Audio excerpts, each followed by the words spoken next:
Bonjour amis traders, comment allez-vous? Bienvenue dans cette nouvelle vidéo sur ma chaîne YouTube. Aujourd'hui une vidéo assez spéciale, vous l'avez peut-être vu, c'est une vidéo assez longue. C'est tout simplement un replay d'un live du vendredi d'il y a 2 semaines où j'ai analysé le marché du DAX. Alors dans cette vidéo justement je vais vous donner quelques petits conseils pour bien repérer les supports et les résistances de votre marché, de bien analyser, comment structurer l'analyse pour ensuite mettre cela au clair. Vous verrez juste en bas un minuteur qui va vous permettre justement de savoir sur quelle unité de temps on se place pour analyser, ainsi que le grand débrief. On fera un petit récapitulatif à la fin pour expliquer un petit peu l'après-analyse. J'espère en tout cas que cette vidéo vous plaira. N'hésitez pas à vous abonner à la chaîne si ça vous plaît. Bonne vidéo à tous et à très bientôt.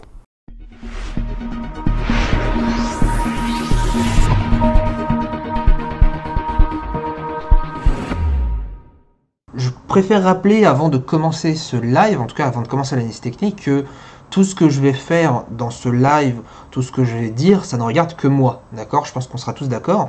C'est ma manière d'analyser. On a tous notre manière différente de faire une analyse technique, que ce soit sur les indices, le forex, etc. etc. Bref, cette manière, c'est vraiment spécifique à mon cas. Donc voilà, prenez-le plutôt comme, je dirais, un enseignement. Et en aucun cas, prenez ça comme il faut faire ça à la lettre, ça, d'accord? C'est vraiment ma vision des choses. Chaque personne, chaque trader a sa façon différente de trader et d'analyser.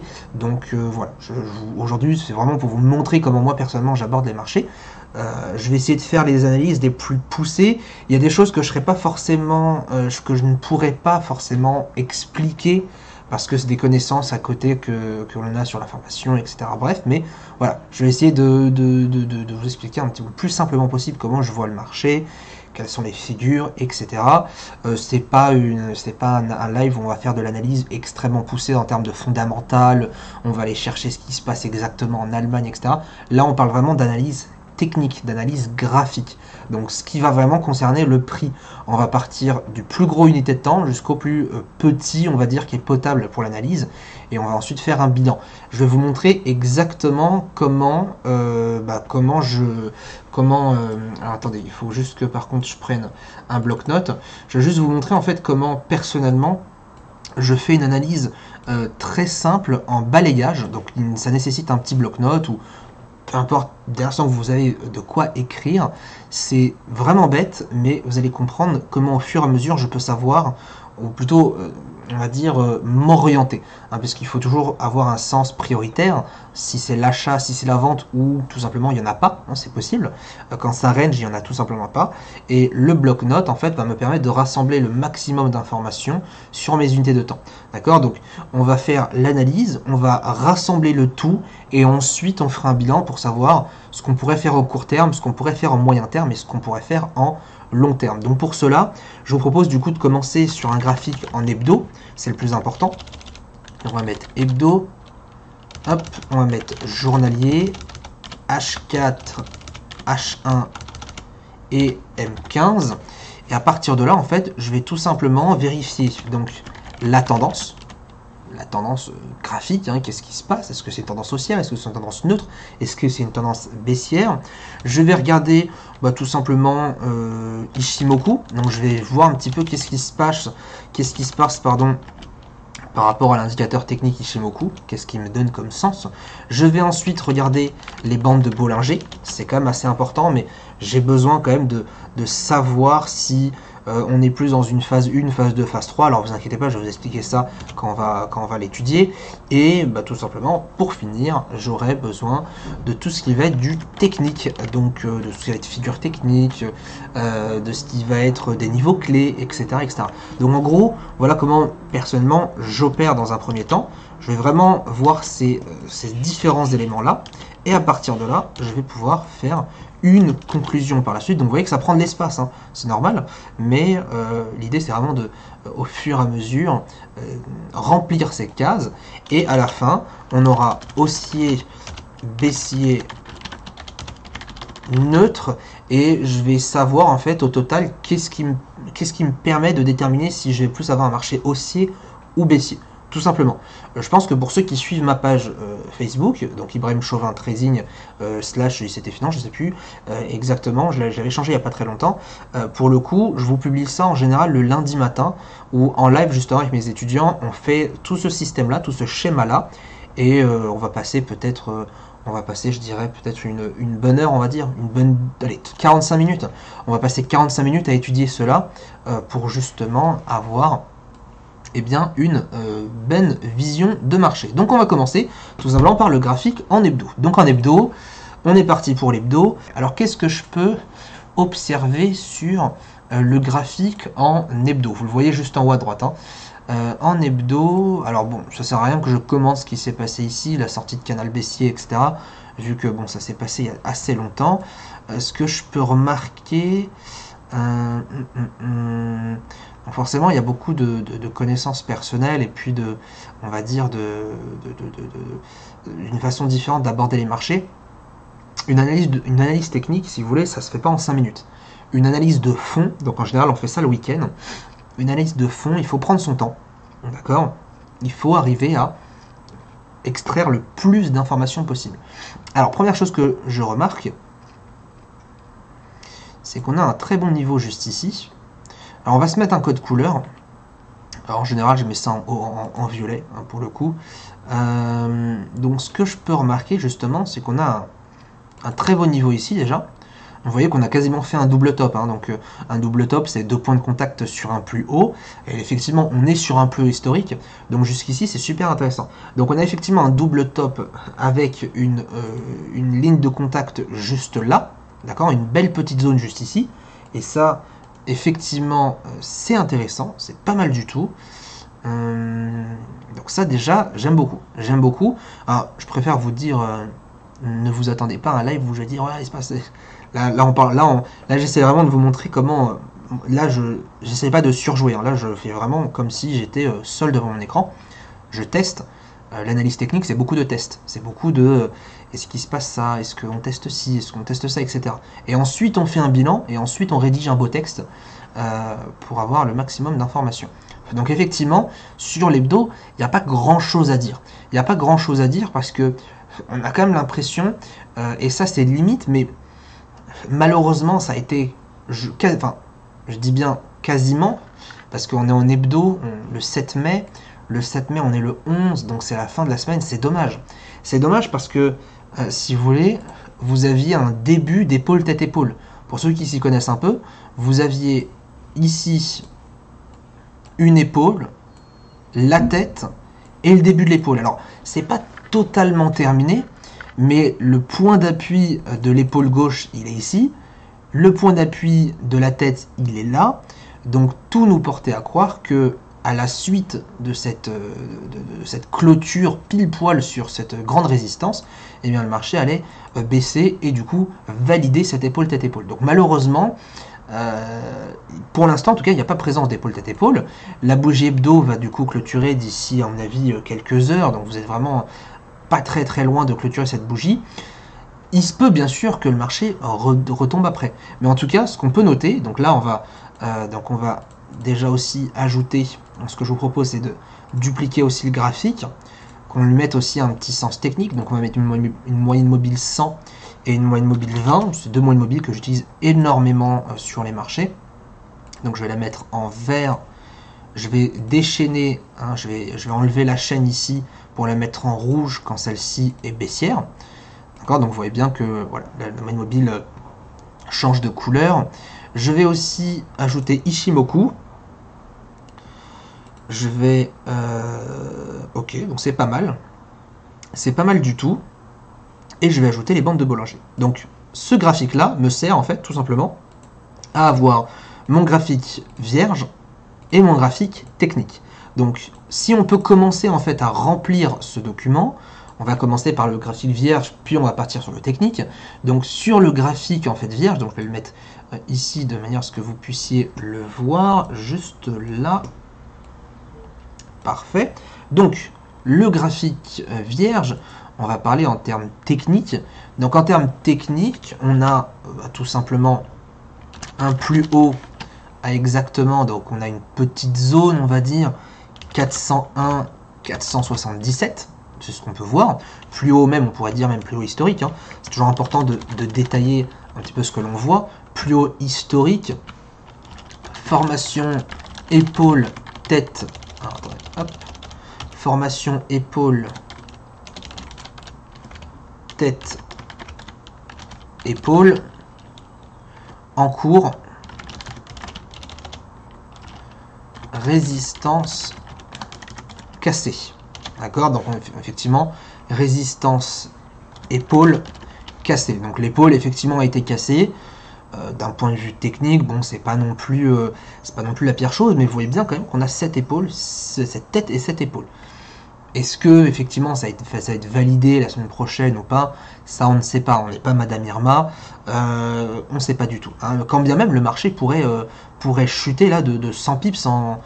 Ben, je sais pas, il est 18h28, on va avoir une clôture aux alentours de 22h, le marché peut très bien chuter de 100 pips dans les 2 prochaines heures, c'est tout à fait possible. Même si c'est vrai que la probabilité que ça se passe, elle est assez faible, mais c'est tout à fait possible. Donc, d'un point de vue purement technique, on a quand même ces deux niveaux assez importants. Je vais pas retenir de support pour l'instant parce que ils sont assez loin. Je vais plutôt commencer à retenir les supports qui vont être plutôt en... tout ce qui va être journalier H4, et on va du coup passer directement sur un point de vue technique. Donc en termes de technicité, la tendance. N'hésitez pas d'ailleurs quand j'interviens, enfin quand je dis tendance, Ishimoku, n'hésitez pas à donner votre point de vue. Au contraire, hein, plus on a de points de vue sur le chat, plus ça peut être aussi intéressant d'enrichir cette analyse. Pour le coup, en termes de tendance, je trouve qu'on est quand même assez neutre. Voilà, c'est aussi le principe d'une épaule tête-épaule. Hein. Le principe d'une épaule tête-épaule, c'est on est sur une figure dite d'une figure de retournement. Donc c'est censé être une figure exactement qui se passe comme ça. Hop. Voilà, donc c'est censé partir d'un point haut vers un point bas. Et là, pour l'instant, ça n'est pas validé, mais dans la globalité, vous voyez bien qu'on a un range. Et c'est ce qui se passe. On pourrait... Alors, c'est un range assez gros. C'est pour ça que je préfère pas dire qu'on est forcément en range, parce que c'est que le range, il n'est pas forcément bien matérialisé. Hein. Ça, c'est quand même assez épais comme range. Mais on peut dire quand même qu'on est sur une tendance assez neutre. Il n'y a pas clairement, si vous voulez, de tendance marquée. C'est pas un marché où on était ici au mois de 2017, début 2017, fin 2016, où là on voyait que la tendance était bien haussière. Même début 2018, on se disait bon bah là c'est peut-être une correction, on attend. Bon bah là pour l'instant voilà, on est vraiment, on a vulgairement, hein, excusez-moi, mais on a le cul entre deux chaises, à savoir on a en rouge ici un plus bas qui nous guette. Hein, puisqu'on a ce plus bas là, alors effectivement il a été cassé mais il a été réintégré, donc il a quand même son importance, et on a un point haut juste ici, donc qui fait office de la tête, donc on a vraiment ces deux zones là, et ces deux zones là, bah, globalement, elles nous donnent, hop, je vais mettre les couleurs, elles nous disent, bah, tant qu'on est sur le milieu de cette zone, tant qu'on est à l'intérieur de cette zone, bah clairement ça va être compliqué d'avoir une tendance. Alors ça veut pas dire qu'en 5 minutes ou en 1 minute, si vous tradez sur ces unités de temps là, il faut pas trader, hein, bien loin de là, au contraire. Mais on dit bien que c'est toujours compliqué et il faut trader en fonction. D'accord? Il faut trader en fonction de cette technicité là. Donc si on revient sur notre tendance, on peut effectivement mettre neutre parce que c'est le cas. Au niveau de Ishimoku, alors Ishimoku, on est quand même haussier, sorti de Kumo. Donc qu'est-ce que le Kumo? Bon bah hop, je vais inverser. Qu'est-ce que le Kumo? Bah, en fait c'est tout simplement le nuage que vous voyez en rouge ou en bleu. Donc on est effectivement en sortie, on est au-dessus de la Kijun, on est au-dessus de la Tenkan. Donc la Tenkan c'est la ligne bleue, la Kijun c'est la ligne rouge. Donc au-dessus de la Tenkan Kijun, on vient de casser la semaine dernière le Kumo. Donc jusqu'ici on est quand même sur une phase haussière grâce à Ishimoku. Voilà, rien à dire de plus, on n'est pas sur une phase de respiration puisqu'on l'a quitté.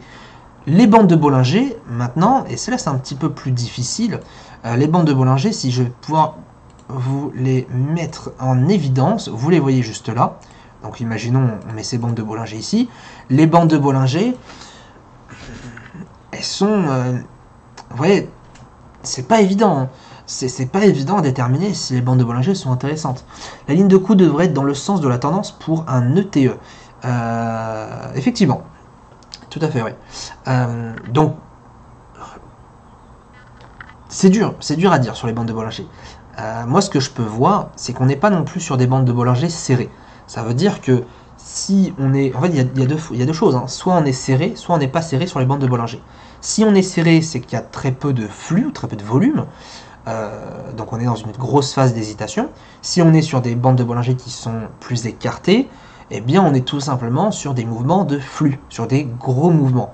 Et là clairement on n'a pas de tendance, donc tout nous laisse porter à croire que on serait sur des mouvements, sur des bandes de Bollinger serrées, mais quand bien même les bandes de Bollinger, on peut les voir, elles ne sont pas serrées, hein, on peut voir qu'elles sont quand même sur des extrêmes. La preuve, puisque la bande de Bollinger du bas, elle est sur l'extrême du bas de ces peut-être de ces dernières années, et la bande de Bollinger du haut, elle est sur le plus haut historique. Donc autant vous dire que on n'est pas du tout sur des bandes de Bollinger qui sont serrées, mais en même temps, on n'est pas sur des Bollinger qui vont vous donner, on va dire, qui vont vous dire, voilà, si on casse ce niveau-là, etc., etc. Donc pour moi, les bandes de Bollinger, on est neutre, mais avec du flux. C'est-à-dire qu'on a quand même du mouvement, on a quand même des gros mouvements. De toute façon, j'ai même pas besoin de vous le dire, je pense que vous le voyez. Hein. Quand on voit deux énormes bougies comme ça du 29 janvier et du 5 février, quand on voit des grosses bougies comme ça a été quand même très dur. Moi, personnellement, je trouve que ce début 2018, il a été très dur à trader, même si on s'en est bien sorti. Mais voilà, ça a été très très difficile.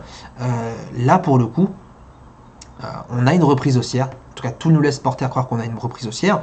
Et c'est assez intéressant parce que rien que sur le graphique hebdo, on n'a rien fait. On vient à peine de commencer l'analyse. Pour moi, déjà, on a des gros signaux haussiers. Rien que ça. Pourquoi? Parce que si maintenant on met en évidence tout ce que l'on a écrit, donc tendance neutre, malgré une tendance neutre, on a un nuage Ishimoku qui vient d'être cassé à la hausse, on est donc haussier sur l'Ishimoku, les bandes de Bollinger sont neutres, mais on voit qu'il y a la présence d'un flux assez important, et au niveau de du technique, on n'a pas, si vous voulez, rebondi sur l'épaule, en tout cas la potentielle épaule droite de notre graphique, donc je vais vous quand même le matérialiser en grand. Je pense que ça va être un peu plus important. Donc, hop, ici, hop. Voilà. Donc, vous voyez que si effectivement, et là, je prends vraiment d'un point de vue purement hebdo, hein, attention, là, je prends vraiment un avis à chaud. Pour le coup, moi, je me dirais, bon, bah, sans analyse poussée, je me dirais, bon, bah, clairement, le marché va aller ici. Voilà, c'est la réflexion de base que je me fais. C'est la réflexion de base que je me fais parce que bah, le niveau, la résistance, qui est quand même une résistance extrêmement importante, hein, on va pas se le cacher, mais ça a été cassé une fois ici, ça a rebondi une fois ici, résistance cassée, flux, plus haut historique, la résistance devient support à deux fois. On va dire, oh là là, c'est quand même énorme, c'est quand même énorme. Ça crée un double top sur le haut. La grosse bougie du 29 janvier a fait un énorme flux. Bref, voilà, tout nous porte à croire qu'effectivement, on pourrait casser cette résistance devient support. Et là, deux choses. Soit le marché, effectivement, part à la hausse et on va chercher le plus haut historique, et on fait peut-être un plus haut historique dans les prochains mois, dans les prochaines semaines, ou alors on va monter un petit peu, on va rebondir sur ce support, d'accord, et ensuite on va aller chercher le plus haut historique.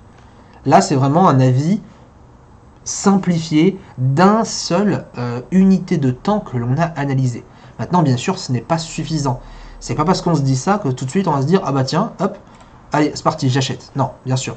Il faut quand même réfléchir, il faut se poser les bonnes questions. Donc, l'hebdo, c'est fait, on met de côté, on a nos résistances et nos supports clés qui ont été tracés, notamment ces deux petites zones en violette.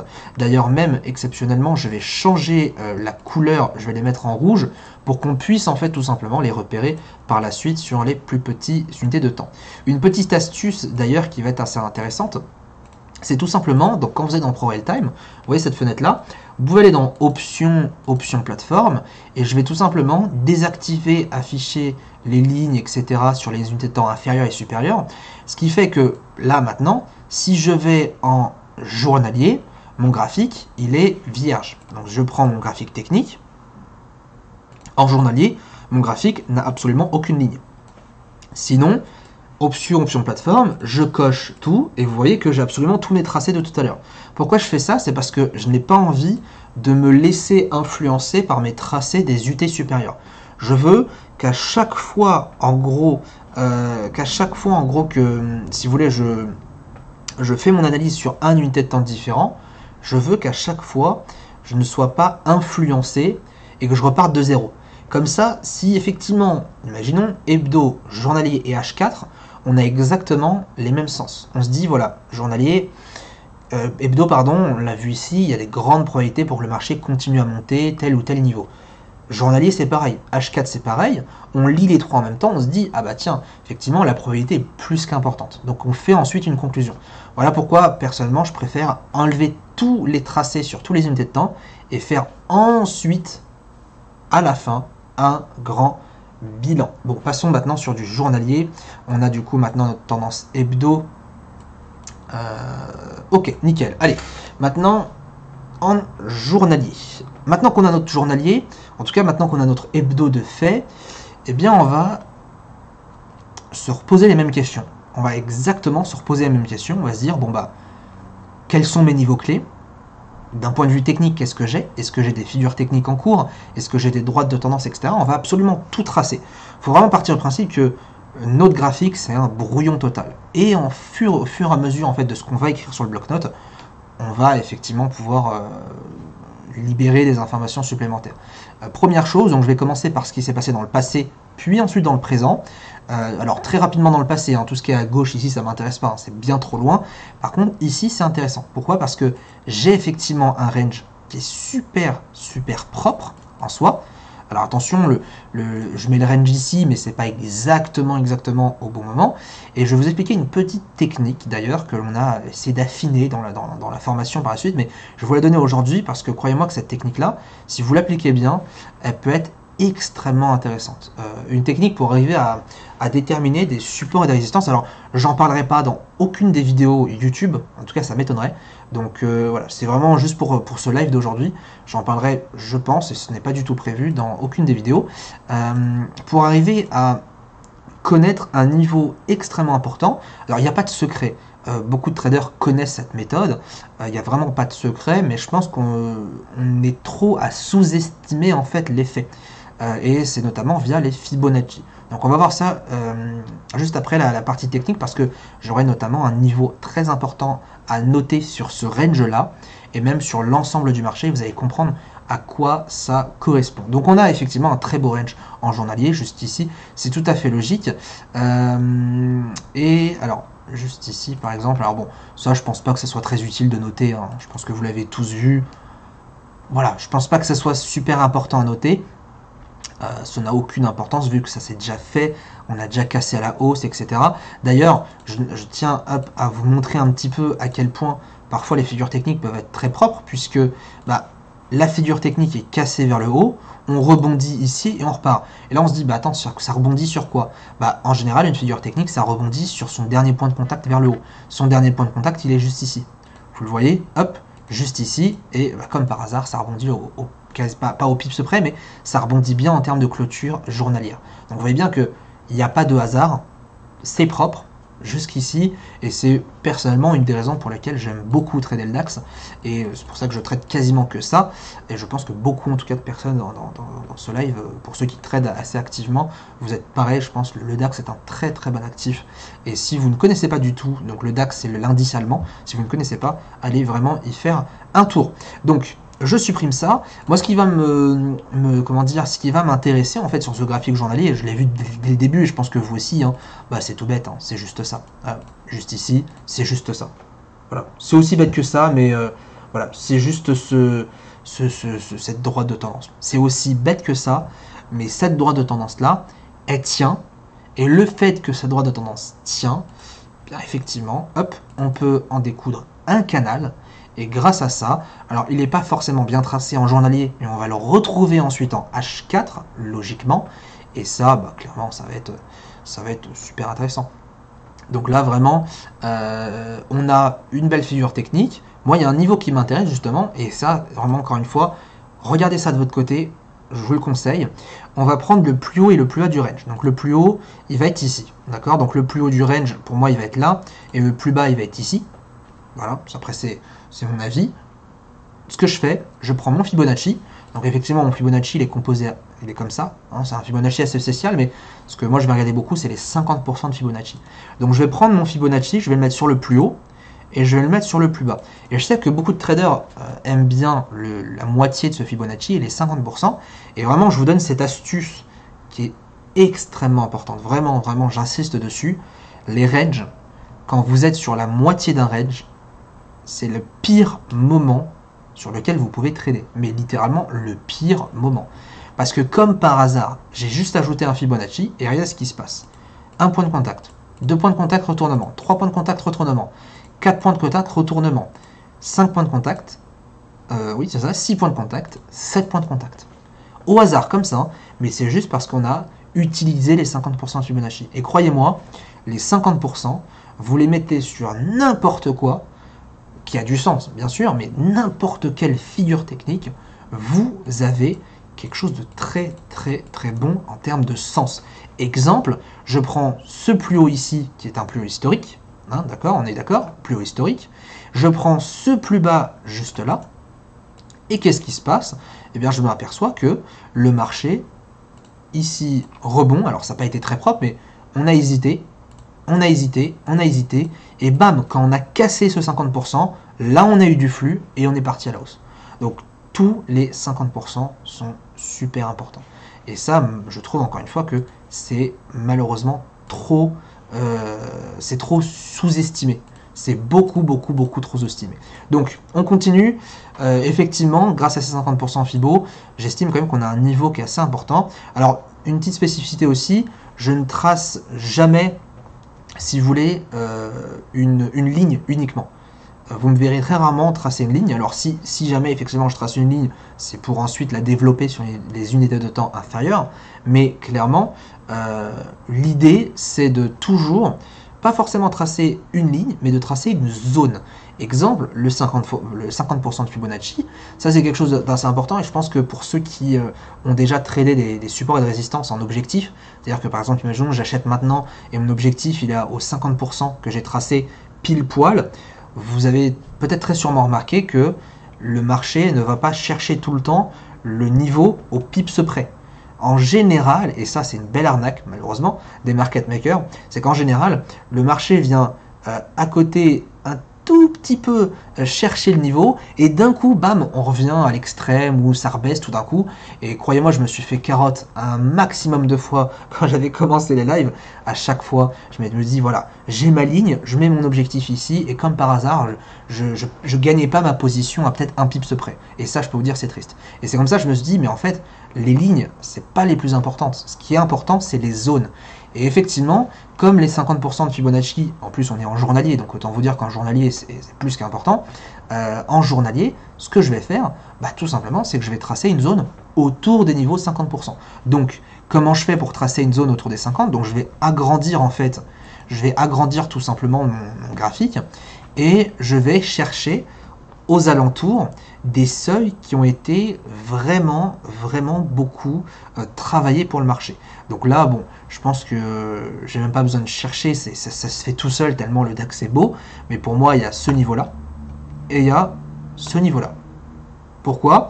Parce qu'encore une fois, on est autour du 50%, et on a ici, ça a travaillé, ici ça a travaillé, ici ça a travaillé, mais ça n'a pas tapé les 50%, donc ça c'est un mouvement de market maker, ça aurait été une arnaque. Et là, effectivement, on a plein de petits points de contact juste à côté, vous voyez que ça se dépose quasiment pile poil dessus.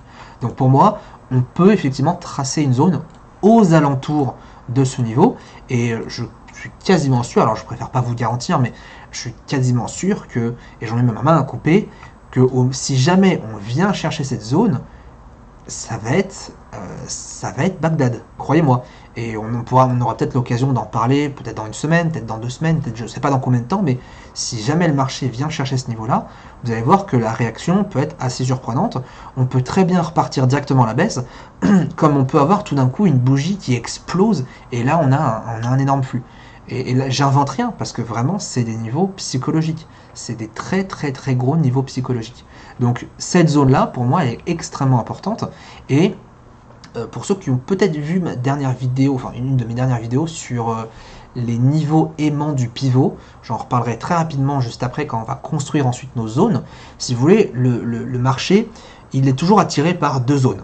Il a la zone, ce que j'appelle personnellement la zone aimante. Les zones aimantes, c'est en fait le marché, il va avoir son support et sa résistance la plus proche, où il va être attiré. C'est normal. Hein, derrière le prix, c'est des investisseurs comme vous et moi, bon, qui tradent avec par contre des millions millions d'euros, des millions de dollars. Et forcément, ces personnes-là, ils ont les mêmes réflexes que nous. Ils se disent, bah tiens, j'ai envie d'acheter jusqu'à ce niveau-là. Donc le marché, il va être forcément attiré par du coup un support ou une résistance. Et là, clairement, en journalier, pour moi, le niveau aimant, la résistance aimante, elle est clairement ici. Parce que c'est un très gros niveau technique, c'est un très gros niveau psychologique, et on n'est vraiment pas très loin dessus. Troisièmement, le niveau est compris dans, si vous voulez, le canal haussier. Hein, cette droite de tendance qu'on a tracée ici, on peut le retrouver en termes de canal haussier, et il y a très fortement moyen qu'on fasse ça, ça, ou alors ça. Mais dans tous les cas, on serait quand même dans ce canal haussier. Donc on respecterait le canal, donc la figure de base, et en même temps, on irait taper une zone qui est extrêmement importante. Donc vous voyez que, bon là c'était vraiment des spéculations. Là on est en mode, voilà, il pourrait se passer effectivement ça. On ne peut jamais savoir à l'avance, dans tous les cas, ce qui se passera. Mais je trouve que d'un point de vue technique, on avance, d'accord, on avance énormément. Et rien que de noter ces deux figures-là, pour moi, je trouve que c'est super important. J'ajouterai du coup deux autres niveaux qui sont pour moi assez importants. C'est en orange ces niveaux-là, celui-ci et celui-ci, puisque forcément, ça serait le haut et le bas du range. Donc je vais le noter en termes de texte. Ancien haut range daily, donc je vais le mettre en moyen à droite. Je vais copier, je vais coller ancien bas range daily et à droite et en moyen. Donc déjà, au moins je suis tranquille, j'ai mes niveaux. Je vais mettre ça ici aussi pour pas me perdre quand je vais partir en 1 heure ou en 15 minutes. Et je vais noter tout simplement milieu, on va mettre plutôt ancien milieu range, copier à droite en moyen, coller ici à droite en moyen, ok, et on sera déjà tranquille. Donc vous voyez que déjà ça commence à prendre forme, hein. On n'oublie pas qu'on a la ligne de tout à l'heure en hebdo, donc ça commence petit à petit à prendre forme. On va passer du coup à la partie technique et on va pouvoir en fait tout simplement remplir notre petit bloc top. Donc la tendance, clairement on pourrait pas dire qu'elle est baissière, on peut pas dire qu'elle est neutre. La tendance pour moi elle est quand même haussière. La tendance pour moi elle est quand même bien haussière, on le voit, il y a un plus haut de plus en plus haut et un plus bas de plus en plus haut, pardon. Donc jusqu'ici, tendance haussière, rien à dire. Ensuite, au niveau d'Ichimoku, rien à dire non plus. On est haussier, d'accord, avec un Kumo rouge. Hop, avec un Kumo rouge. Bon, c'est une petite spécificité, d'accord. On a un twist qui est en préparation, c'est-à-dire qu'on a un twist, c'est-à-dire que on a un nuage qui passe de rouge à bleu. On est encore loin, si vous voulez, devant le twist. Donc jusqu'ici, on est haussier sur Ichimoku. Le Kumo il est rouge parce qu'effectivement il y a eu des grosses bougies baissières, c'est normal. Mais le plus important c'est de se dire au moins que tout est haussier, la Tenkan elle est haussière, la Kijun elle est haussière. Jusqu'ici, rien de plus. Ensuite, au niveau des bandes de Bollinger, les bandes de Bollinger, pour l'instant elles sont en phase 2. Alors qu'est-ce qu'elle est phase 1, phase 2, phase 3 sur les bandes de Bollinger? Pour ceux qui ne sont pas encore spécialisés là-dessus, c'est tout simple. Phase 1, c'est quand les bandes de Bollinger sont très serrées. D'accord, pas de flux, pas de mouvement. Phase 2, c'est quand elles explosent. Phase 3, c'est quand elles reviennent à la normale.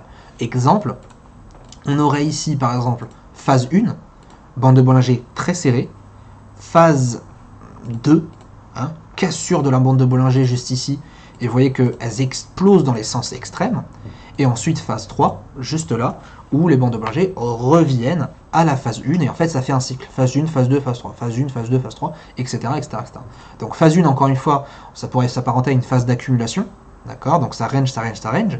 Phase 2, phase de propulsion, là où il y a tout le flux, bam, ça casse.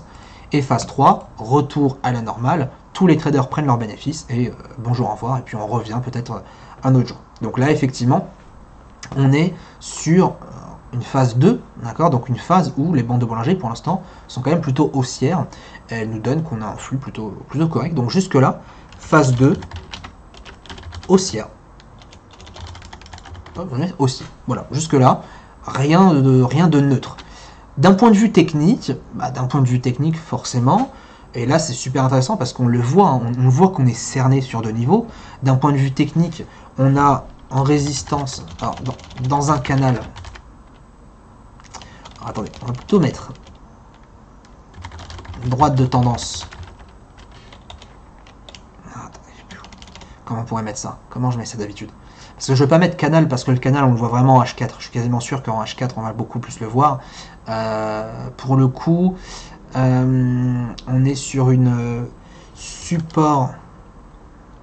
On va mettre droite de support haussière. Je ne sais pas si ça se dit, mais je pense que vous m'avez compris, je pense que c'est le principal. Droite de support haussière. Résistance aimante, on va mettre, du coup c'est le milieu du range, donc effectivement 13 175, hein, donc c'est le niveau le plus bas, 13 175, 13 201. Et à côté, on a un support aimant. Alors quel est le support aimant? Bah, c'est tout simplement ici l'ancien bas de range daily. Donc on n'a pas mis de zone pour l'instant, mais en gros 12 845. Donc voilà, journalier c'est fait.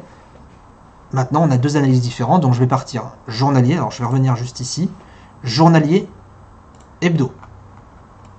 Voilà un petit peu comment on a avancé, c'est quand même assez impressionnant. Journalier, hebdo. Et petit à petit, encore une fois, tout nous laisse à croire qu'on irait vers ce milieu de range. Mais voilà. On part ensuite sur notre graphique H4. Donc ça c'est le graphique technique. On va aller sur le graphique non technique en H4 qui est juste là. Ok, allez, partons sur le H4. Maintenant qu'on a rempli la phase technique de l'hebdo et du journalier, allons sur le H4. Au niveau du H4, alors là clairement on voit exactement la même chose qu'on a vu justement sur l'unité de temps supérieure. Directement cette magnifique droite de tendance que l'on peut effectivement dupliquer. On va dupliquer par exemple là, sauf que ça a été invalidé ici. Ce que je vous propose, c'est qu'on colle quand même au plus haut. Et moi, j'aimerais bien le coller ici. Voilà. Pourquoi ici? Tout simplement parce que ça rallie bien 3 points de contact inférieurs. Si on l'avait collé ici, d'accord, bah, ça aurait été invalidé 2 fois, 3 fois, 4 fois, ça aurait été un peu pénible. Maintenant qu'on sait un petit peu, maintenant qu'on a nos fondations sur ce canal, ça peut être toujours plus intéressant. À noter que, et peut-être vous le remarquerez, que je marque mes droites de tendance, mes figures techniques, etc. sur des clôtures et non sur des mèches. Ça c'est une habitude que j'ai pris, je mets énormément sur les clôtures parce que au final, les clôtures, c'est ce qui importe le plus. Les mèches, c'est ce qui s'est passé à l'instant présent dans le passé. La clôture, on le voit, ça a une trace. Donc la clôture, c'est important. Maintenant, il y a des moments où, enfin des moments, même très souvent, ce que je fais, c'est que je fais ça. Hop, et je fais ça aussi. Pourquoi? Parce que je rallie la clôture aux mèches. Clôture, mèche. Et là, effectivement, bah du coup, j'ai un canal qui est parfaitement bien tracé parce qu'en même temps j'ai une marge de sécurité supplémentaire et je peux vraiment capter tous les points de contact. Donc là, parfait, j'ai mon canal, c'est tout à fait normal. Spécificité numéro 2, et ça revient exactement à ce que je vous ai dit tout à l'heure, n'oubliez pas les Fibonacci, les 50%. Et je peux vous parier tout ce que vous voulez. Si je prends donc le premier niveau ici, hein, je prends ce niveau-là, ce niveau en bas, d'accord, et j'ai mon niveau de Fibonacci. Donc ce que je fais, c'est que je duplique cette ligne et je vais taper ça juste là. Hop, je mets ça comme ça. Et vous remarquerez qu'effectivement, eh bien, le milieu du range est quand même plutôt bien propre. Pourquoi? Regardez ça. Hop, hop, hop, hop, hop. Tout simplement.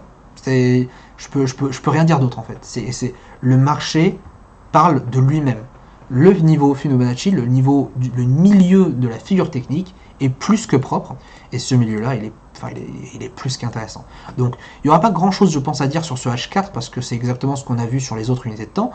Ce que je peux remarquer, c'est qu'on a une belle résistance ici. Hop, on a une belle résistance là.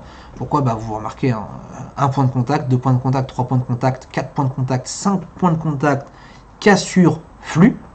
Ça correspondait à quoi? Rappelez-vous, bah, c'était les 50% de tout à l'heure, en hebdo, en journalier, il me semble. On avait vu que c'était les 50% et les 50% ont cédé. Et là, effectivement, on casse avec un flux assez important. Donc, on a ce niveau qui est quand même clé. Et en même temps, comme on peut tracer une zone, moi, ce que je repère, c'est qu'on a un gap ici. Vous voyez le petit gap là? On a un gap ici qui a forcément été travaillé. Et en même temps, ça fait office de ce point haut en termes de clôture. Donc ça, c'est une zone. Donc vous voyez que le marché trace lui-même des fois les zones. Donc là, on a une zone. Ensuite, ce qui m'intéresserait, et ensuite en H1, on va commencer à tracer les gaps. Les gaps, c'est super, super important. Quand ils ne sont pas travaillés, les gaps, c'est ultra important. Et vous allez voir à quel point on peut arriver à tracer des zones ensuite par rapport au gap, au niveau qu'on a déjà tracé, etc. Donc ici, par exemple, c'est pas mal. Ce qui va m'intéresser maintenant, c'est de tracer l'objectif. Je regarde un petit peu. Ok. J'ai une belle zone ici, là. Vous voyez, ce point de clôture, c'est le bas du range en H4, l'ancien range H4, qui se situait justement, par exemple, ici. Très très beau range qui a tenu très longtemps. Ça, je me rappelle, ne vous inquiétez pas que je me rappelle ça. On était dessus. Franchement, ce moment-là, celui-ci, ce moment-là, pour moi, c'était le pire. Ce moment-là, c'était le pire. Le pire du pire. Ça, c'est 2 semaines d'attente. 2 semaines d'attente. C'était horrible. Donc, autant vous dire que vraiment, en termes de patience, il faut être vraiment armé. Il faut avoir une patience en béton. Donc, on a cette zone-là que j'aime beaucoup. Plus ça, plus ça. Donc, on a une belle zone qui me parle. On a une zone ici aussi qui me parle aussi beaucoup. Juste ici.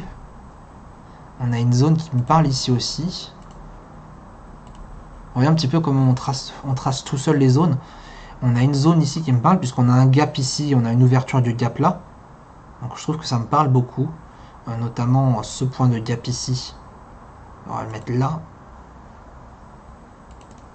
Vous voyez les petites zones là que je trace. Alors, c'est pas forcément évident à vous expliquer aussi comment je trace. C'est vraiment une question de... C'est pas du feeling, mais c'est... Voilà, c'est vraiment voir des points hauts, des points bas, etc. C'est comme ça que personnellement je trace mes zones. Et vous voyez que tout seul, ça se trace.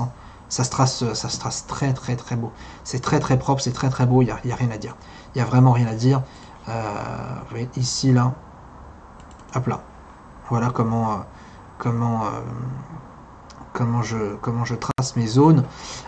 C'est vrai qu'à part ça, c'est vrai qu'en H4, j'ai pas grand chose d'autre à dire. En H4, j'ai pas grand chose d'autre à dire. D'un point de vue purement technique, j'ai rien à dire. On va passer sur les indicateurs techniques, je pense que ça va être beaucoup plus simple et on va y voir beaucoup plus clair, même si bon, la tendance est plus qu'haussière, donc ça va être assez rapide. En tendance, on est du coup sur une tendance clairement haussière, des plus hauts de plus en plus haut, des plus bas de plus en plus haut, forcément c'est haussier. En termes de nuage Ichimoku, tout court, le nuage est bleu, on est au-dessus du nuage, on est au-dessus de la Kijun, on est pile poil sur la Tenkan, donc ça reste quand même assez haussier. Jusque là, pour moi, c'est clairement haussier. Alors, je pense que ça se mérite de le dire clairement haussier. Ensuite, les bandes de Bollinger. Alors, c'est là que ça va être intéressant parce que les bandes de Bollinger, et ça fait notamment référence à ce que, pour ceux qui ont tradé aujourd'hui, j'ai rapidement vu ça, on était en live tout à l'heure avec mes étudiants. Clairement, pour moi, là, on est en phase 3 du coup. Si on prend exactement le tableau sur Google, phase 1, phase 2, phase 3, phase 4, pour moi, là, on est en phase 4. Ça veut dire que le potentiel que les bandes de Bollinger ici commencent à s'aplatir, il est assez important. Ça ne m'étonne pas non plus, vu que depuis le 1er mai, voire même un peu plus, depuis le 1er mai, parce que juste avant, ça rangeait, depuis le 1er mai, le marché explose, et ça fait maintenant quasiment 390, quasiment 400 pips de hausse, sans même, tout simplement, comment dire, corriger. Au moment donné, il faut forcément corriger. Il faut corriger. Et cette correction-là, en général, vous le voyez ici, cette correction, elle intervient par des bandes de Bollinger. C'est ce truc-là qu'on arrive. Ça, là, il y a des chances qu'on arrive là-dessus très prochainement. D'accord? Donc, pour moi, on est en phase 3. Ça veut dire qu'on va potentiellement revenir sur la phase 1. Phase 4, excusez-moi. Autant pour moi. Phase 4. Donc, phase 4, c'est-à-dire un début de correction. Le marché ne fait pour l'instant rien. Clairement, pour invalider cette phase 4, c'est-à-dire pour se dire que, attention, effectivement, non, on n'est pas sur un marché en correction, mais on a plutôt un marché qui va continuer à monter, il faudrait tout simplement casser ici ce dernier plus haut. Ça paraît logique. La théorie de dos, la simplicité, théorie de dos, un plus haut de plus en plus haut, un plus bas de plus en plus bas, etc. etc. Voilà un petit peu par rapport à ça.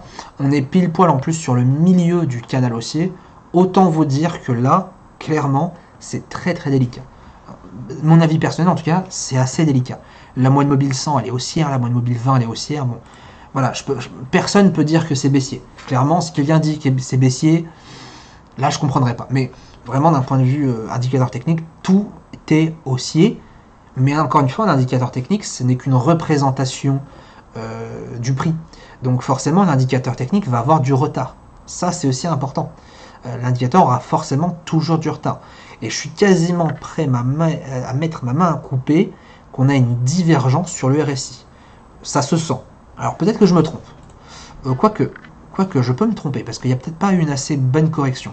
On va aller voir ça, mais il y a moyen que je me trompe, mais dans des marchés comme ça, je peux vous dire que c'est tellement commun.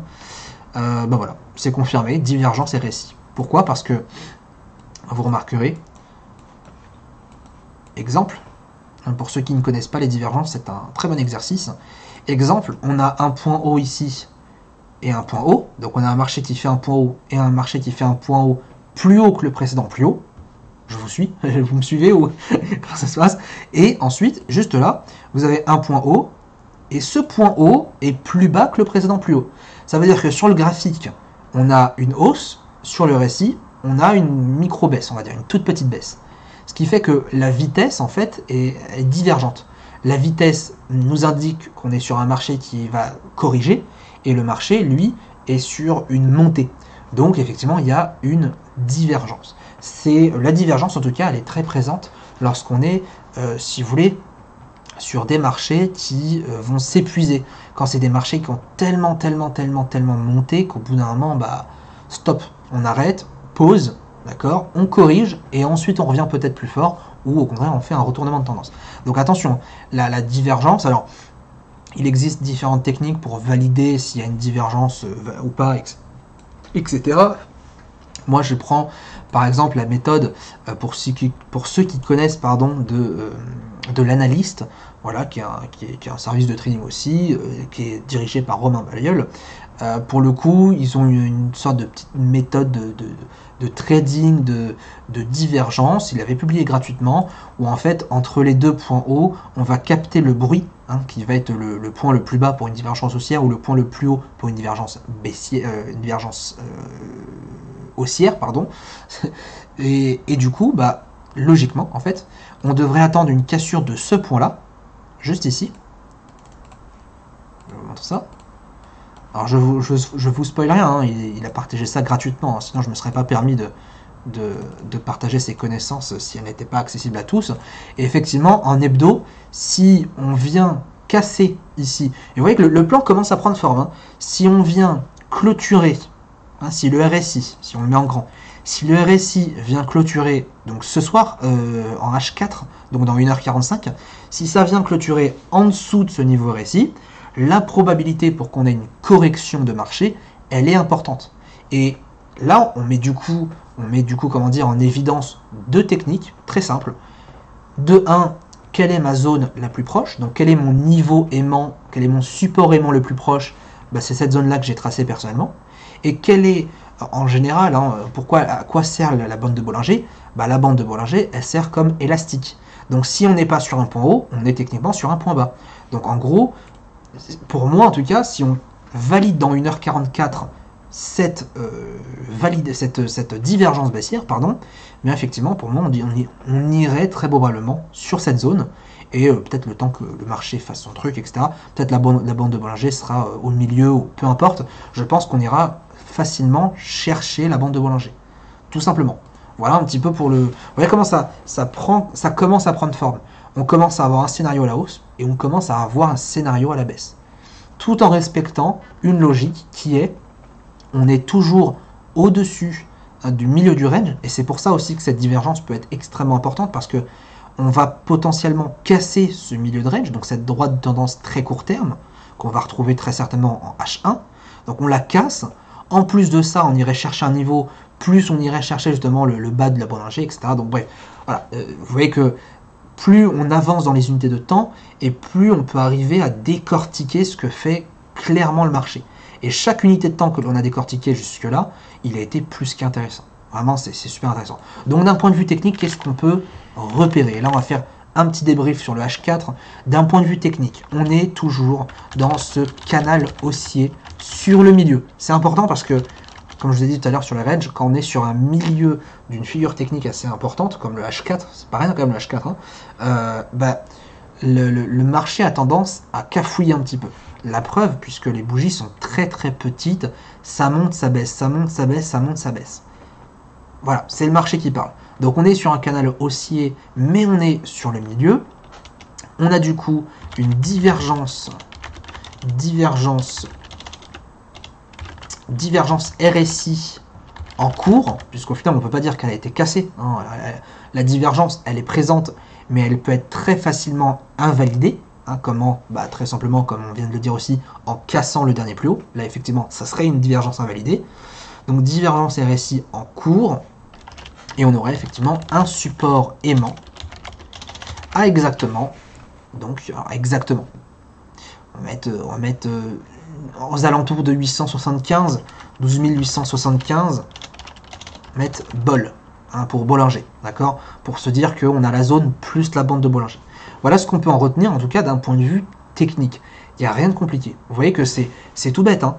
Maintenant, attention, remarque, et ça c'est aussi important parce que je sais que beaucoup de personnes se brident, et moi-même je me suis bridé au début quand je voyais des divergences.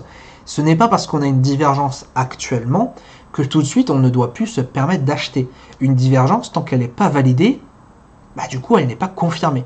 Donc remarque, acheteur, tant qu'on est au-dessus de MM20. Je sais que notamment Tradosor, pour ceux qui connaissent, je sors quelques noms, mais c'est des personnes qui forcément, des personnes comme Tradosor qui m'a fait aussi pas mal apprendre via ses vidéos. Tradosor, lui, trade énormément, en tout cas analyse énormément avec la moyenne mobile 20 sur du journalier, sur du H4. Et sa règle à Tradosor, je ne sais pas si elle est toujours d'actualité, mais je sais qu'à l'époque, quand je suivais vraiment ses vidéos, sa règle c'était, quand on est en journalier, on ne s'oppose jamais à la moyenne mobile 20. Et c'est vrai que ça m'a toujours marqué parce que petit à petit, quand je découvrais vraiment le système de convergence, de regarder les moyennes mobiles sur plusieurs unités de temps, de faire, comme on fait là, hein, de faire toute une analyse, etc., en fait, je me rends compte que oui, effectivement, ça tient la route. Que vous soyez sur n'importe quelle unité de temps, respecter, par exemple, une moyenne mobile 20 ou une moyenne mobile 100, c'est pas parce que la moyenne mobile 20, c'est forcément la meilleure des moyennes mobiles, mais c'est parce que c'est vraiment pour vous habituer à définir un sens prioritaire. Et là, clairement, la remarque, c'est on est toujours acheteur, c'est-à-dire qu'on est toujours dans un élan d'achat, on ne va jamais vendre tant qu'on est au-dessus de cette moyenne mobile 20. Si effectivement on a cette cassure si on a cette cassure de RSI validée, divergence, blablabla, etc., pourquoi pas attendre justement une cassure de moyenne mobile 20 par la suite pour ensuite aller chercher la bande de Bollinger. Exemple. Voilà. Mais il faut vraiment pas se dire parce que c'est bon, là j'ai une divergence, tout de suite je peux plus rien faire.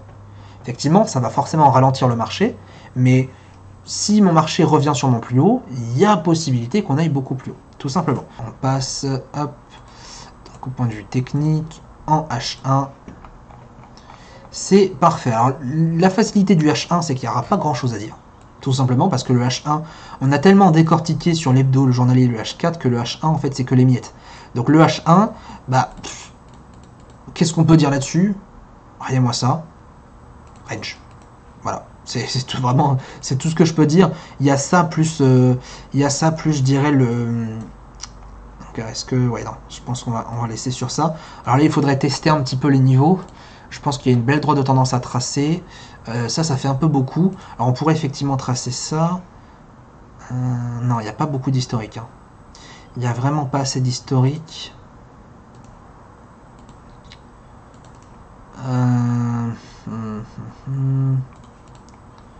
Là, je suis en mode test hein, pour le coup. Je cherche un petit peu des niveaux. Ça, c'est pas mal ça. Hein. Ça a été très bien travaillé ça. Ouais, ça fait penser à un triangle en fait. Hein. Ça fait penser à un triangle qui est mis en place depuis fin avril. Un H1. C'est pas mal du tout. Maintenant, effectivement, c'est pas forcément ce que je voulais de base. Ouais, en fait, c'est pas bien respecté. Hein.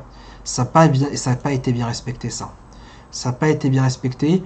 Moi, ce que j'aime, c'est ce truc-là. Là. Cette chose-là, ça, c'est pas mal. Alors, est-ce que comme par hasard, ça serait pas le milieu de cette figure technique? Alors là, franchement, si c'est le milieu de cette figure technique-là, respect, grand respect. Hein. Là, je pourrais pas vous montrer plus l'efficacité des Fibonacci 50%. Ça m'étonnerait pas, au fond, mais ça serait exceptionnel. Donc, vous prenez ça, vous prenez une ligne, d'accord? Le premier point 50, le deuxième point 50. Ah, quasiment. Quasiment. C'est pas loin. C'est vraiment pas loin. Vous voyez qu'on fait un peu du collage, du bricolage, etc. C'est pas très loin non plus. Hein. Je vais quand même garder cette ligne. Même si j'aurais bien voulu quand même garder cette ligne-là, plutôt. Je vais garder cette ligne parce que moi, elle m'intéresse beaucoup. Mine de rien, elle m'intéresse beaucoup. Si vous vous demandez pourquoi, bah, encore une fois, c'est le milieu de cette figure technique qui est un triangle asymétrique en H1. Le milieu, pour l'instant, nous empêche de partir à la baisse. La preuve, et là vraiment, encore une fois, j'invente pas, hein, vraiment, moi je suis toujours, personnellement, hein, quand j'explique ça, je suis toujours étonné. Hein. Je serais toujours, peut-être même peut-être dans 20 ans, si je continue à trader, je serais toujours étonné de la propreté parfois des niveaux Fibonacci, des milieux d'une figure. Des fois, c'est impressionnant. Vous avez un point de contact, un point de contact, un point de contact, un point de contact, une cassure de flux, ici, ici et ici. Enfin, je veux dire, on ne peut pas faire plus beau que ça, quoi. On ne peut pas faire plus beau que ça. Donc là, c'est vrai que ça commence vraiment à prendre forme, et ça pourrait du coup notamment confirmer notre divergence. Parce que si justement la divergence est confirmée, logiquement, eh bien le marché casserait aussi ce milieu, et si forcément il vient casser le milieu, eh bien il va chercher ce bas de triangle. Tout simple, c'est tout simple, mais là, par exemple, vous voyez que ça commence à avoir du sens. J'ai rien de plus à dire sur le H1. Voilà, j'ai rien de plus à dire sur le H1, mais je trouve que ça a quand même beaucoup de sens. Forcément, quand on est sur une figure technique, la probabilité de cassure est plus importante dans le sens de la tendance de fond. C'est-à-dire que là, ce triangle, alors pas ce triangle rouge, mais ce triangle global en bleu, il a une probabilité plus importante d'être cassé à la hausse qu'à la baisse. Bien sûr, ça ne veut pas dire que ça va être forcément cassé à la hausse, mais la probabilité est plus importante. Donc en H1, d'un point de vue technique, j'ai que ça à noter personnellement, j'ai rien d'autre à dire, je pense que c'est déjà quand même pas mal. Allons voir justement maintenant H1, et là le H1, forcément, on a nos premiers signaux de correction. Donc la tendance neutre, d'accord, je pense qu'on le voit, on n'est plus dans une tendance vraiment haussière, mais on est quand même plus là dans une tendance assez neutre. Ishimoku, jusqu'ici, nous donne un signal neutre, parce que certes, on est neutre, on est au-dessus du Kumo, donc on est effectivement au-dessus du Kumo, mais, alors je mets ça, mais l'intérêt, si vous voulez, c'est que même si on est au-dessus du nuage, la Kijun, qui est quand même assez importante, hein, la Kijun est pile poil sur le marché, ou en tout cas le marché est pile poil sur la Kijun.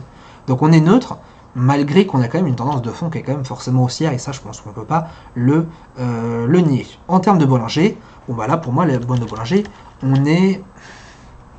J'allais dire phase 1, mais c'est compliqué en fait. Hein. Je vais quand même mettre phase 1. Allez, je vais mettre phase 1, parce qu'on est quand même vraiment sur des bandes de Bollinger qui sont plates. Là, les bandes de Bollinger sont plates. Donc je peux vous dire que là, on va avoir un range très certainement pour un petit bout de temps, peut-être, hein, peut-être pour demain, peut-être pour lundi, peut-être pour mardi, ou alors il va y avoir un gros gap, ou alors voilà, il va y avoir quelque chose. Mais là, pour l'instant, tout nous porte à croire qu'on est sur une phase 1, donc sur un marché neutre. Donc globalement, ce qu'on voit, c'est que en H1, neutre, neutre, phase 1, donc neutre, d'accord. Et d'un point de vue technique, on est sur le milieu du triangle H1, donc neutre. Tous nos éléments en H1 sont neutres. Donc ça, c'est intéressant. Ça veut dire qu'on est en train de préparer quelque chose. On est en train de préparer quelque chose et à partir de là, il va falloir construire nos scénarios. Donc on est sur du neutre d'un point de vue technique. On a quand même une droite de tendance plus range qui maintient... Oh là là, regardez vraiment pas les fautes. Hein. Regardez vraiment pas les fautes. Je sais... Ouais, c'est ça, c'est IEN. Hein. Oh là là là là. Ne retenez pas les fautes. Moi, le français, je peux vous dire, c'est vraiment pas mon fort. Hein. En cours de français, j'étais déjà en train de regarder la bourse et surtout pas l'orthographe. Donc, technique, d'un point de vue technique, ça c'est bon. Milieu de range, milieu de range. Milieu du triangle, nœud, droit de tendance plus range qui maintient la hausse. Ok. Bon, ça me paraît pas mal. Je pense qu'on peut on peut finir cette analyse technique. On peut la finir. On va passer maintenant à H1 et on va absolument tout mélanger. Et là, on va tout simplement arriver à faire notre conclusion. Vous remarquerez d'ailleurs qu'en M15, voilà, hein, le M15 aujourd'hui, pas très propre. Hein. Donc on va enlever les bandes de Bollinger, on va enlever Ishimoku, on va garder la moyenne mobile. Non, on va rien garder. Hop. Du coup, on va prendre ce graphique-là, on va aller en 15 minutes, et nous voilà avec notre 15 minutes. Vous voyez d'ailleurs que, hop, en 15 minutes, hop là, ça c'est propre, ça c'est beau, c'est cadeau. On va terminer ça, on va partir du coup sur option plateforme. Alors attention, on va afficher les lignes et tout afficher, et vous voyez que là, voilà, ça fait un gros splash, on a absolument tous les tracés. Et vous voyez que mine de rien, hein, en hebdo, le graphique paraissait très petit. La preuve, hein, en hebdo, c'était très petit. Et quand on est parti ensuite sur du 15 minutes, vous voyez que là, quand on prend un recul assez important, voilà, on voit clairement que ça rigole pas. Donc, qu'est-ce qu'on peut en conclure de ce marché? Alors là, il va falloir... je suis sûr que derrière votre écran, et même moi, au fond de moi, je me dis, waouh, merde alors. C'est pas très compliqué en soi. C'est pas très compliqué. Après, c'est vraiment juste de prendre les bonnes informations.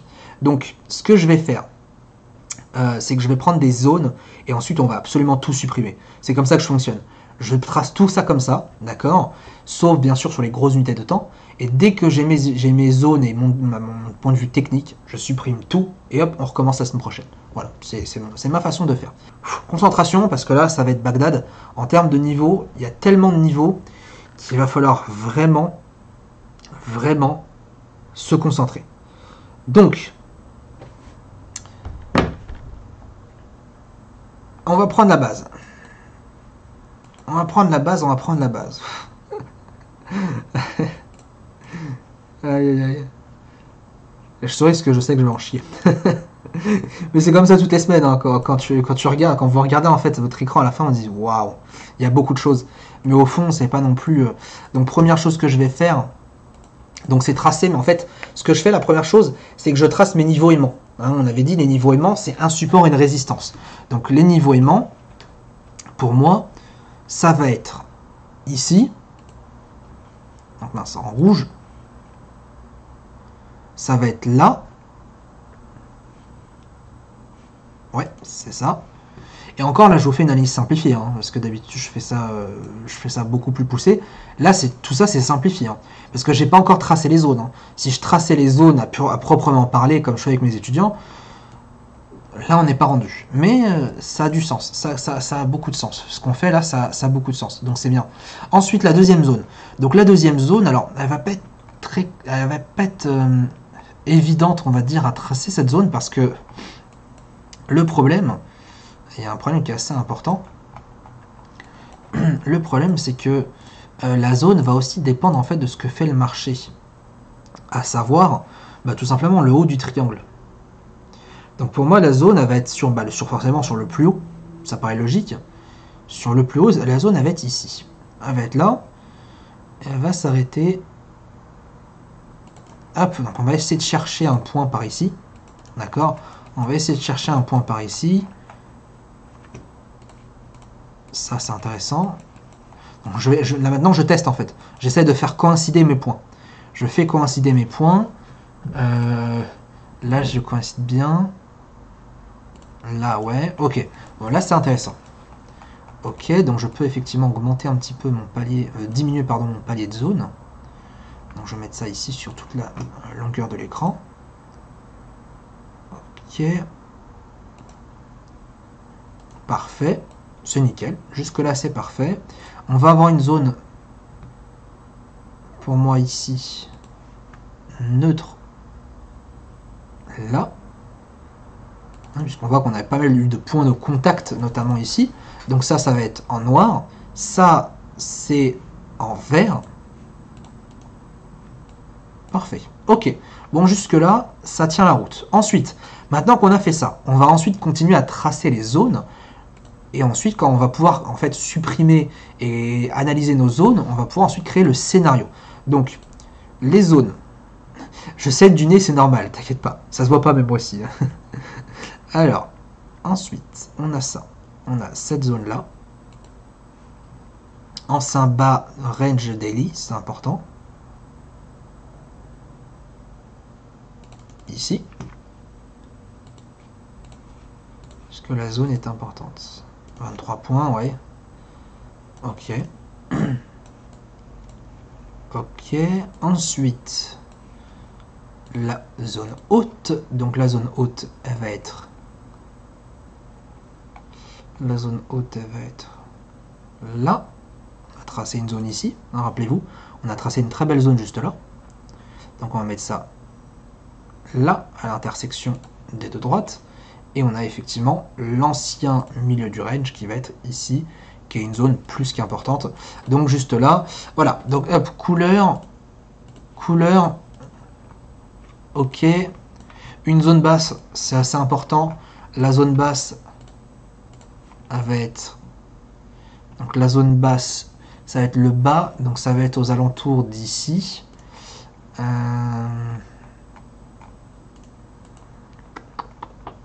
Est-ce qu'on a un historique par là? Est-ce qu'on a un historique par ici? Oh, on a un très beau historique ici. Hein. On a deux beaux points de contact juste là, c'est intéressant. Est-ce qu'on a d'autres historiques? Oh, très très beau ça. On a un très beau point de contact juste là, c'est propre. Qu'est-ce qu'on a d'autre? Allez, on revient un peu dans le passé. Vu qu'on n'a pas beaucoup d'historique là-dessus. On a un très beau point de contact ici. Vous voyez, il est juste là, là. Juste là, on a un, hop, hop, une belle petite correction. Ok, mais moi ça me suffit. Ça me suffit pour me dire que c'est un niveau... c'est un bon niveau.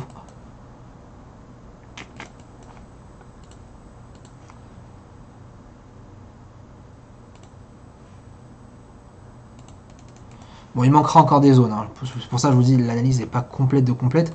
Personnellement, si je devais ajouter une zone, je l'ajouterais ici.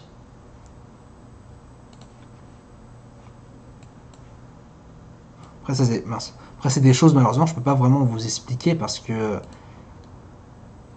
Bah après, c'est un peu du ressenti, en fait. C'est un peu du ressenti. Donc, on a ça, ça, ça. Ça, ça, ça. Ok. Vous voyez, on s'en sort bien quand même. Hein. On s'en sort bien. Maintenant, il va falloir aussi noter les zones. Donc, les zones ici, milieu de range journalier, il me semble. Voilà. Donc, on va mettre la première zone par le bas, elle est ici, 13 175. Ensuite, ici, zone haute, intraday. Là, c'est notre objectif. Ce serait effectivement ici à 13 119. Ensuite, ici, donc on a notre plus haut de dos, hein, plus haut de la théorie de dos, qui serait effectivement à 13 052. On a notre zone, comment dire, je lui mettrai la zone de transition. Parce qu'effectivement, si on est sur le milieu, donc si on passe en dessous, hein, si on passe en dessous de cette zone, on peut effectivement aller sur une petite période baissière, donc une correction par rapport à la divergence, etc. Donc zone de transition, on a plutôt zone neutre, hein, ça va être beaucoup plus simple.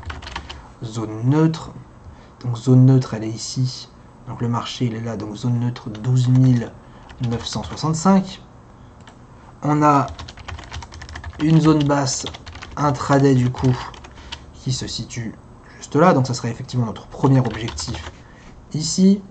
On a ensuite, alors, on a ensuite ici bas de range daily,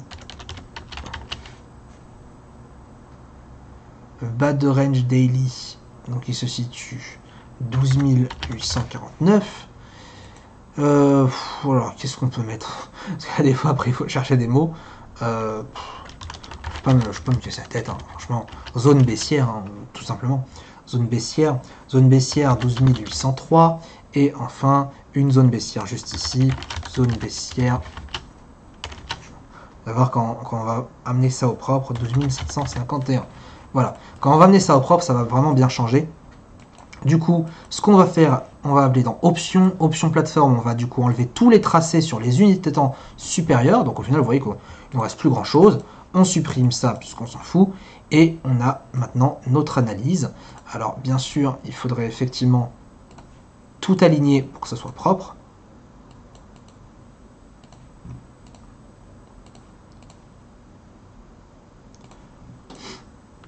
Hop.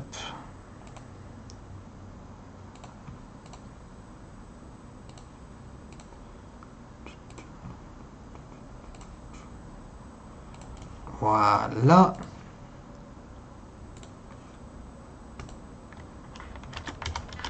DAX M15.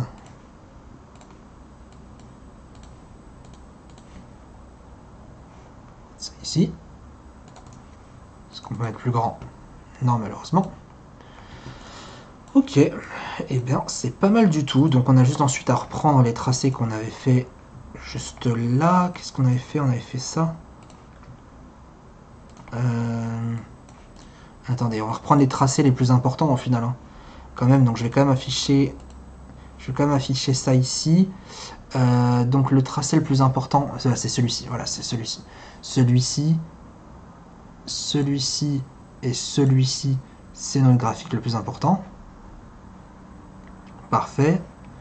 Et du coup, le niveau, le range important, il est... c'est celui-ci.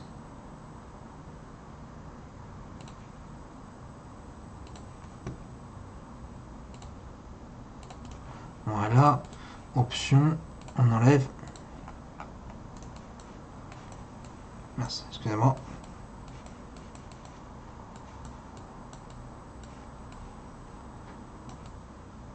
Wow, ça s'est enlevé? Non, ok. Ça c'est bon. Ok, bah écoutez, c'est pas mal. C'est pas mal. Alors je vais juste quand même coïncider ça parce que c'est pas très très beau, je trouve, sinon. Quand c'est tout seul. Il me semble que c'est ça à la moitié, hein, si je dis pas de bêtises. Ouais, c'est ça. Hein. La moitié, c'est celle-ci. Donc la moitié, on va mettre ça comme ça. Logiquement, c'est censé faire ça. Parfait. C'est exactement ça. On enlève ça. Je vais mettre ça, hop, comme ça, avec une petite épaisseur, plus une petite épaisseur ici. Ok. C'est pas mal. Et du coup, je vais mettre ça au final en bleu. En bleu, pour montrer qu'on a une zone assez importante. Juste là. Ok, bah écoutez, bah voilà. Tada, parfait. Je pense que ça résume honnêtement pas mal l'analyse qu'on a pu faire. En tout cas, c'est ma vision de marché, clairement. Alors forcément, il y a des approximations parce que le canal ici va être pas forcément évident à travailler, dans le sens où effectivement on a une zone basse intraday, mais le canal peut évoluer. où le triangle peut évoluer, donc ça c'est pas forcément évident. Donc on va faire un petit récapitulatif et on va se laisser ensuite sur ça pour voir un petit peu qu'est-ce qu'on a en termes de sens globalement, clairement. Donc en hebdo, qu'est-ce qu'on avait? On avait du coup une tendance neutre, donc je vais vous mettre ça ici, donc ça M15 on n'a pas besoin, on va mettre le total. Donc alors, la tendance. Donc la tendance en hebdo, on a vu qu'elle était neutre, donc je vais remplir en même temps avec les numéros. Tendance neutre, avec un Ichimoku qui était quand même plutôt haussier, puisqu'on sortait du nuage Ichimoku. Donc voilà, pour l'instant c'est assez intéressant. La bande de Bollinger nous indiquait qu'on était neutre, même s'il y avait quand même du flux. Donc on sait que de base en hebdo, il y a pas mal de choses qui se passent. Et on a effectivement une épaule, tête-épaule qui est en cours de construction, même si là... Voilà, pour l'instant, c'est pas encore ça, l'épaule tête-épaule sur l'hebdo. C'est clairement pas encore ça, mais effectivement, ça peut revenir, ça peut réintégrer, ça peut confirmer. Donc, d'un point de vue technique, épaule tête-épaule, c'est quelque chose de neutre, donc on va mettre neutre. Donc, globalement, on voit déjà d'une base que l'hebdo, on est quand même sur un marché qui est techniquement haussier. Même si on a des éléments neutres, on est sur un fond haussier. Et ça, c'est le plus important. Maintenant, en journalier, on a vu que la tendance, elle est haussière. Merde, hop. La tendance, elle est haussière. L'Ichimoku, on est haussier. Les bandes de Bollinger, on est en phase 2, donc on est haussier. Sur les points de vue techniques, on est sur une droite de support haussière. Ça veut dire qu'on est au-dessus de cette droite de support, donc là, on est haussier, tout simplement. En H4, pareil, tendance haussière. Ça fait 6. Ichimoku clairement haussier, ça fait 7. Bande de Bollinger phase 4, on est sur un début de correction, donc là ça ferait 4. D'un point de vue technique, on est sur un canal haussier, donc on est sur du 8, mais à côté, on est sur du 5 parce qu'on est sur le milieu de celui-ci, d'accord? Et à côté, là, remarque toujours acheteur, dont on est au-dessus de la même 20, jusque là aussi, c'est la même chose. En H1, du coup, on a fini par voir que le H1, on est en termes de tendance neutre, mince, on était à 6, hein, il me semble, si je dis pas de bêtises. Hein. Ichimoku, on était au-dessus, mais on était neutre. Bande de Bollinger, on était en phase 1, donc on était neutre. Et d'un point de vue technique, on était sur le milieu du triangle H1, donc on est neutre. Voilà, tout simplement, on a regroupé toutes les informations qu'on a vues hebdo, journalier H4, H1, on les a, on va dire, énumérées et on les a classifiées. Il n'y a aucune information baissière jusqu'ici, qu'on soit bien d'accord. Et ça ne m'étonne pas. On n'a aucune information baissière parce que tout monte. Jusque-là, c'est logique. Donc clairement, qu'est-ce qu'on a en termes de résumé? Bah, on sait que le fond, il est clairement haussier. On a 8 informations haussières sur les 4-5 unités de temps différents. Et à côté, on est assez neutre parce que ça, on le voit de toute façon en 15 minutes en H1 ou H4. Ça commence à corriger. Donc à partir de là, on sait que tout ce qu'on va faire, c'est qu'on va privilégier l'achat. On ne va pas se précipiter pour l'instant parce qu'on est sur une zone plutôt de correction. Et on va ensuite créer notre scénario. Donc notre scénario, en tout cas mon scénario, on va dire, c'est je vais être acheteur au-dessus du plus haut ici de la théorie de dos. D'accord, donc le dernier plus haut qu'on a eu ces derniers jours, pour aller chercher tout simplement dans un premier temps la zone haute intraday. Donc en gros, acheteur 13 052 pour aller chercher 13 119. Alors attention, je ne vais pas juste acheter quand ça casse, mais je vais orienter mon trading à l'achat. C'est-à-dire que dès qu'on va casser ces 13 052, moi en une minute, je vais chercher que des points de vente, des points d'achat, des points d'achat, des points d'achat. Je vais enchaîner les points d'achat jusqu'à ce qu'on aille à 13 119. 13 119, je fais une pause. J'attends le haut de la zone, 13 135. Quand on casse les 13 135, j'achète jusqu'à aller à 13 175, etc., etc. Pareil pour la vente. Là, pour la vente, c'est un peu plus spécifique parce qu'on voit que les zones sont assez rapprochées. Ça, c'est peut-être une erreur de ma part, mais je trouve que voilà, c'est assez faible et les zones, elles sont assez, comment dire, elles sont assez rapprochées. Voilà, donc personnellement, je ne suis pas forcément très satisfait de mon tracé de zone. En même temps, je ne me suis pas forcément appliqué puisque le but, c'était pas de tracer aujourd'hui les zones, mais c'était plutôt de vous montrer comment j'analyse de manière générale d'un point de vue technique. Pour moi, je fais deux analyses différentes. J'ai mon analyse technique et mon analyse de zone. Ce sont deux choses différentes. même si elles sont très semblables, ce sont deux choses différentes, d'accord? Les zones et ensuite le côté technique. Là, je trouve que je suis quand même plutôt satisfait au niveau des résistances. Les supports, bon, il n'y avait pas beaucoup. En même temps, il n'y a pas beaucoup d'historique. Hein. Quand vous regardez un petit peu, il n'y a pas grand chose. Il y a un gros trou, c'est pas top top. Et encore, on n'a pas fait les gaps. On devait le faire, mais au final, je pense pas qu'on aura le temps. La semaine prochaine, je pense qu'on aura le temps de faire ça sur l'euro-dollar. J'irai beaucoup plus vite. Hein. C'est la première fois que je fais une analyse technique devant vous en live, etc. Donc voilà, on fera ça la semaine prochaine sur l'euro-dollar pour vous montrer un petit peu. Bien sûr, on discutera la semaine prochaine de l'avancée forcément du DAX. Qu'est-ce qu'a fait le marché?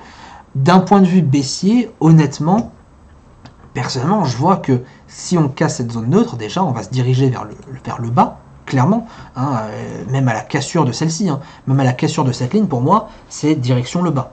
D'accord? Direction le bas, et si éventuellement le marché veut bien faire un petit excès, direction du coup la zone up, la zone basse intraday. Donc on verra comment ça se passe. La probabilité, pardon, attention, hein, la probabilité de range sur les prochains jours est quand même importante. Il ne faut pas l'oublier. Après, vu qu'il y a quand même pas mal de... Il y a quand même pas mal de choses en ce moment hein, dans le monde, notamment ce qui s'est passé avec Trump là, et l'Iran, etc. Il a cassé l'accord, bref, j'ai pas trop suivi ça, mais ça peut effectivement jouer. Il y a certaines choses qui peuvent effectivement jouer en termes de macroéconomie, mais là, d'un point de vue purement technique, pour moi, voilà, il y a deux scénarios différents. Ils sont très simples, hein. C'est très très simple d'arriver à avoir ces scénarios-là. Ce que je voulais vraiment vous montrer, c'est comment on peut arriver à avoir cette analyse multidimensionnelle. C'est-à-dire que maintenant, quand vous allez aller en hebdo, vous savez à peu près où on se situe. Si effectivement on ne rebondit pas, on ira forcément sur le milieu, sur le haut de la zone. Là, en hebdo, journalier, tout ce que vous voulez, hein, journalier ici, vous le voyez, il y a largement moyen d'aller sur le milieu. Maintenant, attention, parce qu'en journalier en même temps, si on clôture comme ça dans... Il est 20h quasiment, dans 2 heures. Si on clôture comme ça dans 2 heures, on a un avalement baissier. Donc il y a largement moyen d'aller chercher l'ancien bas du range daily. Donc voyez un petit peu comment ça peut jouer énormément là-dessus. Si vraiment, d'un point de vue purement moyen terme, mais vraiment moyen terme, hein, d'un point de vue moyen terme, moi ce que je vois, c'est ça. Après, encore une fois, mon avis ne compte pas parce que c'est un avis et je ne prédis pas l'avenir. Donc, c'est juste un avis personnel. J'ai l'impression que le marché va aller sur le bas du range daily.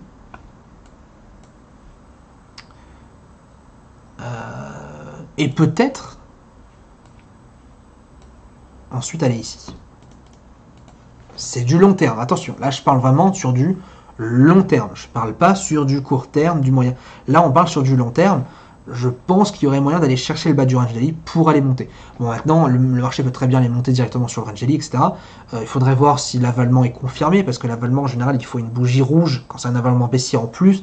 Bref, il y a quand même certaines choses assez importantes, mais voilà, je pense que on peut, de cette base-là, s'appuyer sur ce plan de trading.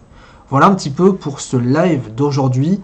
J'espère qu'il vous aura aidé peut-être à apprendre un petit peu des choses. Moi, tout ce que je veux que vous reteniez, en tout cas sur ce live, si modestement je peux vous apporter quelque chose ce soir, c'est le milieu du Fibonacci. Les 50%, vous n'avez même pas idée à quel point ils sont puissants. Ils sont surpuissants, mais malheureusement, on s'en sert pas assez. Le milieu, vous prenez un plus bas et un plus haut de ce range, le milieu, il est important. Mais évidemment, bon, faut pas que ça soit n'importe quoi, mais dire, tous les milieux sont importants. Je prends en journalier, ici par exemple, qu'est-ce qu'on voilà, allez, en hebdo par exemple, qu'est-ce qu'on pourrait prendre? Regardez, vous voyez ce plus haut, plus bas,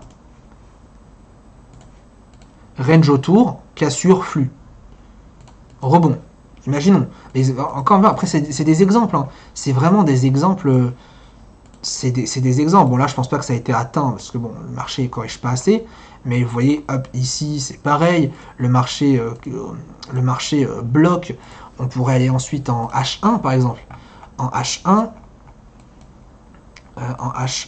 ici, bah, regardez, cette baisse-là. Je prends c'est au hasard. Hein. Ce plus haut, ce plus bas. Qu'est-ce qui se passe? Rebond, rebond, rebond, rebond. Cassure flux. Rebond. Ici. rebond, rebond.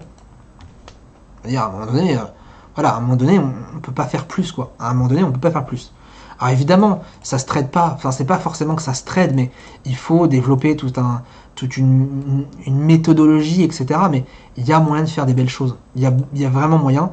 Et personnellement, comment je m'en sers au quotidien, c'est les niveaux aimants. C'est vraiment les niveaux aimants de me dire que, bah, voilà, je sais que mon marché va être énormément attiré par ces niveaux-là. Donc à partir du moment où il est attiré par ça, je vais me permettre de, par exemple, imaginons, je peux me permettre de vendre en dessous de cette zone neutre pour aller chercher ce niveau-là. Par contre, je ne peux pas concrètement me dire je vends maintenant en espérant aller chercher par contre le bas de range daily. Je peux pas parce que la règle numéro 1, c'est on ne vend pas un support et on n'achète pas une résistance. D'accord, on ne peut pas anticiper une cassure. Voilà un petit peu comment moi personnellement je vois les choses. Chacun a maintenant sa façon d'analyser, tout simplement. Pour conclure sur cette vidéo, on va faire un débrief très simple. Vous pouvez voir juste l'image juste à côté de moi.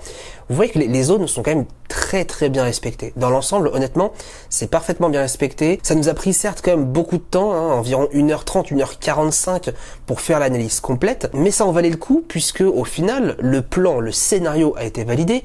Non seulement le canal haussier a tenu et est toujours d'actualité, mais en plus les zones ont été tapées 2 fois. Je parle notamment de la zone haute pour aller chercher le milieu de range. C'était un petit peu mon scénario pour acheter. Ça a été validé 2 fois, ça a été gagnant 2 fois, et ça c'est super important. Donc c'est vraiment pour vous montrer que pour faire une analyse, il faut effectivement prendre son temps, il faut arriver à bien comprendre son marché. Ça sert à rien de directement se jeter sur un unité de temps et se dire bah tiens je vais chercher des positions, du timing. Si vous n'avez pas le recul nécessaire, vous n'allez pas réussir à gagner par la suite. Donc c'est très important de bien analyser son marché, de comprendre ses niveaux, savoir qu'est-ce qui se passe à l'instant T.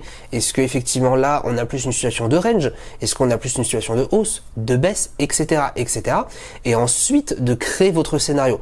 Votre scénario plus votre analyse vont vous permettre de déterminer ensuite le timing et non l'inverse. C'est pas parce que vous rentrez sur les marchés que forcément il va se passer ça ou ça. Il faut attendre des scénarios qui se valident. Donc effectivement on attendait une cassure de la zone haute, ça s'est fait. On pouvait effectivement là chercher du timing pour un objectif sur le milieu du range et ça a été exactement bien fait puisqu'on est allé chercher dans un premier temps pile poil le bas de la zone du milieu de range et ensuite on allait chercher pile poil encore une fois le haut de cette zone. Donc vous voyez que même la zone que l'on a tracée, ce ne sont pas des niveaux hasardeux. Il y a quand même quelque chose de très important, c'est l'identification plutôt simpliste on va dire des supports et des résistances qui vont eux-mêmes à eux tout seuls donner un sens supplémentaire à notre analyse et surtout créer, en tout cas auto-créer des zones. Donc je vous encourage en tout cas à passer en live tous les vendredis à partir de 18 h, des lives d'analyse technique. On va en faire peut-être une fois par mois, c'est possible, ça prend effectivement du temps, mais je vous tiendrai bien sûr au courant. On fera un petit planning ensemble en live pour vous expliquer qu'est-ce qui va être prévu sur les prochaines vidéos. C'est important, mais encore une fois, privilégier énormément l'analyse. Ce n'est pas le timing à privilégier, c'est l'analyse, la création de scénario, la sélection des actifs forcément, le timing, ensuite la gestion de risque. Mais ce n'est pas le timing en priorité. C'est vraiment important à comprendre et c'est comme ça que vous allez pouvoir réussir ou en tout cas mettre toutes les probabilités de votre côté pour réussir. Très bonne vidéo à tous, j'espère qu'elle vous aura plu. N'hésitez pas à poser vos questions en bas dans les commentaires comme d'habitude. Un petit pouce bleu si vous avez aimé la vidéo ou vous abonner à la chaîne. Bonne journée à tous et à bientôt.